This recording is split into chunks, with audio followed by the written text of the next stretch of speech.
এখানে এলে যেমন প্র্যাকটিস করতে মনোযোগ লাগে, হেভি এনার্জি আছে, মানে অন্য ধরনের একটা ঊর্জা আছে শরীরের মধ্যে, একটা আলাদা ভাব, শান্ত, কোনো সাউন্ড নেই। একটু পরেই পাখি আসবে, সেটা তাদের মানে পার্সোনাল ঝামেলা মেটাবে চেঁচিয়ে। পাখিগুলো আসে না, এখন একটু পরে আসবে। আর একটা ব্যাপার হলো, খুবই একটা কঠিন ব্যাপার আমার এই ব্যাক সাইডে, এই ঘরটা আছে, সামনে ঘরটা আছে, এই শোয়ে করে এই আলু গাছগুলো এখানে আছে। এইখানে একটা গ্যাং থাকে, আর দেখাচ্ছে একটা, আর এই প্রাইমারি স্কুলের এই ব্যাক সাইডে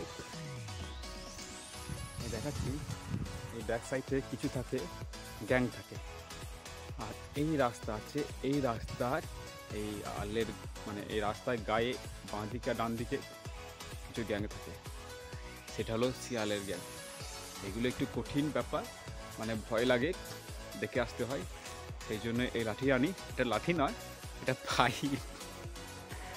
এটা পাইপ, জানি না এটা কতটা ভয় খাবে বা মারলে ওদেরকে লাগবে কি লাগবে না। ছোট সরু পাইপ, মানে কত হবে, এটা হাফ ইঞ্চি হবে মনে হচ্ছে, হাফ ইঞ্চি মোটা হবে মনে হচ্ছে।